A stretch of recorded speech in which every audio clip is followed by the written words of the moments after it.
Hey guys, I'm back in my Chef Blacks for no other reason that I just missed School of Wok.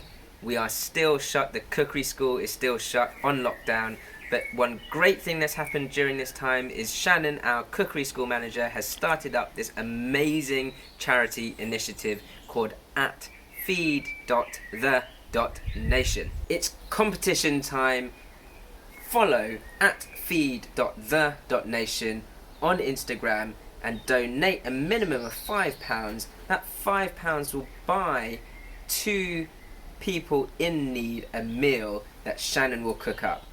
Follow him, follow @feed.the.nation, enter the competition, and over the next 2 weeks you have a chance of winning a £190 two-person class at School of Wok. Get involved. Hey guys, Jeremy here from School of Wok, Covent Garden. For this series, we're going to focus on the Asian pantry. I'm going to show you the basic ingredients from around the continent to help you guys make quick and easy Asian recipes at home. This week's episode is all about the Thai pantry, and I'm actually going to start from really basic ingredients and show you guys the beginner's guide to Thai cooking. No matter where you come from in Asia, our food generally relies on that balance of flavour, texture and colour. And so when you're talking about flavour, that's where the pantry really comes into play. Thai style saltiness definitely comes from fish sauce. Then you want to balance it out with some sweetness, palm sugar, tamarind to give that sort of natural sour. Coconut milk works well with palm sugar to give you that natural sweetness. And then again, sort of more sort of savoury flavours and saltiness from things like shrimp paste. And your curry pastes are the start of really good Thai cooking. That's a ready-made Thai curry paste. I'm showing you this because if you haven't made a Thai curry before, it's a really good place to start, especially because you can read through every single ingredient that's in this. So we've got dried red chilli, garlic, shallots, a bit of salt, lemongrass, sugar, kaffir limes, which I've got over here, and then some galangal and some coriander seeds, cumin, cardamom. Eventually, you might progress on to making that from scratch. But for today, I'm going to cook with these pantry ingredients and make those work with a really tasty Thai noodle curry. So with something like this Thai curry paste, you can obviously use to make simple curries like I'm going to make. I'm actually making a noodle curry dish. But at the same time, if I wanted to make a Thai fish cake, I could use this red curry paste with some fish sauce and some palm sugar, and you'd make it very simply with a bit of churned up fish and some herbs. So it's all very, very versatile. The Thai pantry, you start with this base like any other cuisine, and then you can cook hundreds of dishes with it. I'm going to go straight in with the Thai curry paste and start cooking this off. Even with something pre-prepared like this, you do have to cook off the spices and really sort of release the flavours and the sort of aroma from the spices. So start with a bit of oil in the base of your pan and bring that to a good heat. Medium to high heat before you start to add your paste.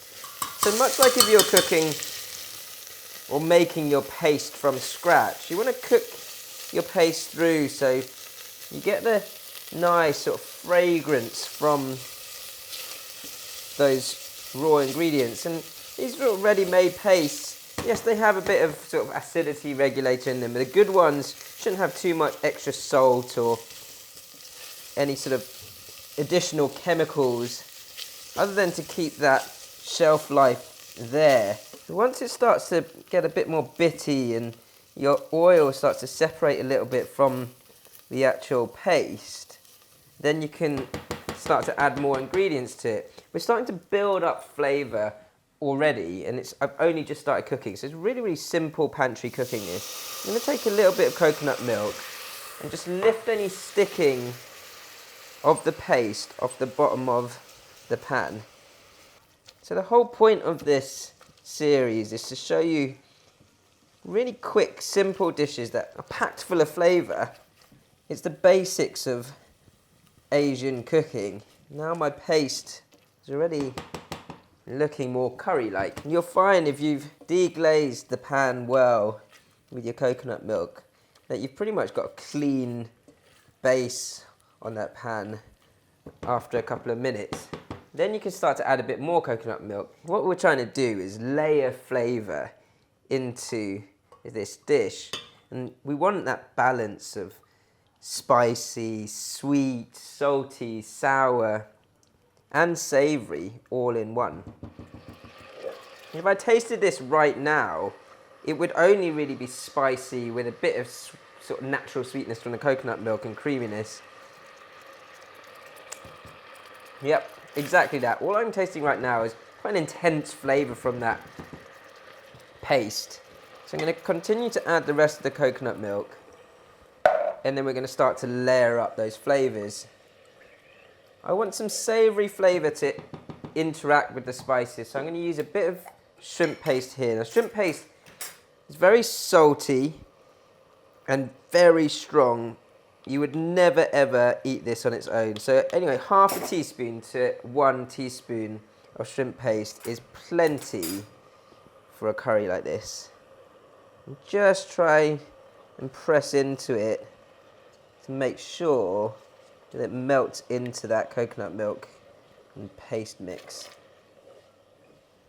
So I've got spicy, a little bit of creamy sweetness from the coconut milk, savoury from my shrimp paste, and if I want to, I'm going to make this slightly sweet sour in flavour. So tamarind is perfect for that. This tamarind concentrate actually comes from this sort of dry, brown, runner bean looking fruit.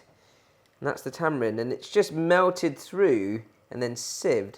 I don't want this too sour, so a couple of tablespoons of tamarind paste or tamarind concentrate should do the job. This is already smelling absolutely delicious, but I know it's missing sweetness now that I've added that tamarind or that sour, so just taste that. Yeah, right, so we've got spiciness, creaminess, a little bit sour, needs to balance out with more sweetness. Palm sugar. Now, palm sugar is a lower GI than everyday sort of cane sugar. So it's much better for you, and it's also got a nice sort of treacly flavour to it. I'm going to put about a tablespoon of palm sugar in to balance those 2 tablespoons of tamarind concentrate. So I'm just showing you guys how to layer that flavour and get that perfect balance of flavour in your base sauce before we then bring in the texture and the colour from more of the fresh ingredients. Have a little taste of that. Oh, that sweetness is really interacting with that tamarind. Got this right, some nutty, creamy flavour as well. The only thing I'm missing now is a bit of fish sauce, but I'll do that right at the end because I've got other ingredients that I'm going to pop into here.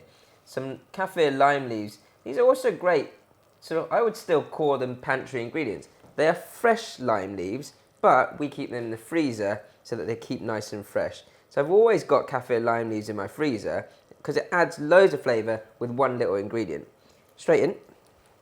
And then chicken stock. Again, I mean, we make our own chicken stock and we freeze it, so we've got that in the freezer ready to go. But at home, it's very easy to get those good sort of bags of chicken stock or vegetable stock, and they work an absolute treat for all types of cooking. So make sure you've always got stock in your fridge, freezer, or pantry. Now, when it comes to stock, the big difference between, let's say, a stock cube, your stock gels or those jellies, those concentrated jellies of stock, or a bag of stock and fresh stock made at home, is that your concentrated stock cubes and the jellies have a lot of salt in them and sometimes have chemicals or MSG or added MSG and things like that to sort of enhance the flavour. Whereas your freshly made stocks and your bags of stock are much more natural, don't have added salt to them, and therefore you can season your food as you like when you cook. So my curried soup is simmering away. I've seared my mushrooms and aubergine. Just a little drizzle of oil over the aubergine before you sear it. And the mushrooms, I've gone on a really high heat, smoking hot pan, and pressed down into it. The last thing is the noodles and just compiling my dish. So really, really simple. Again, noodles or dried noodles, one of my favorite things from the pantry. And it doesn't just go with Thai food, but spreads across all types of Asian cooking. We've got some different types of vermicelli here. So this is a flat rice noodle, and then my white rice vermicelli. Actually, I'm going to use the rice vermicelli. With dry noodles, the simplest thing is soak them, don't boil them. And when we soak them, thin noodles, maybe 2 to 3 minutes. Those thicker sort of flat rice noodles might take 8 to 10 minutes of soaking. And then when you cook them into the noodles, they don't go all sort of sticky and stick together. Keep nice and separate and still have that nice bite. My curry's ready. Everything's set and ready to go. I've got some green beans here, so I'm going to pop those in first. They need about 2 to 3 minutes to cook up. And then we'll start to put in your aubergines, your mushroom, your noodles.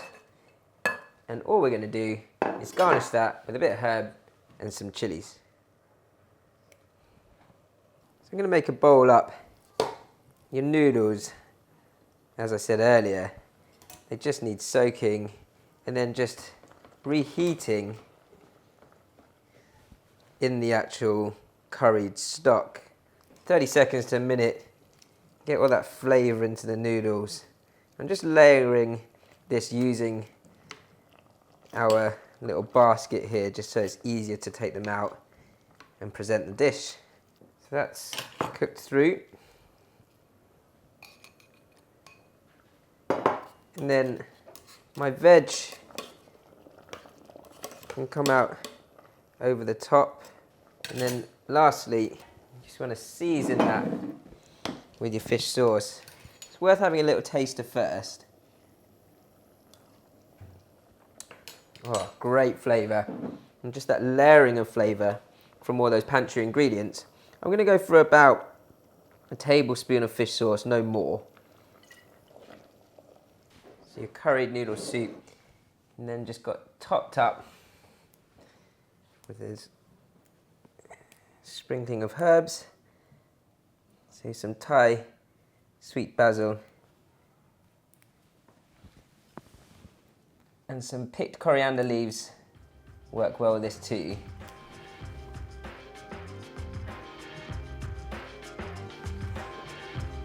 Nice, simple way to use up your Thai pantry ingredients. The great thing about noodle soups, especially with curried soups like this, is that the noodles really soak in the flavour. Delicious. So, quick curry noodle soup with all those Thai pantry ingredients. If you like these recipes, guys, don't forget to subscribe to our channel, and tell all your friends, like.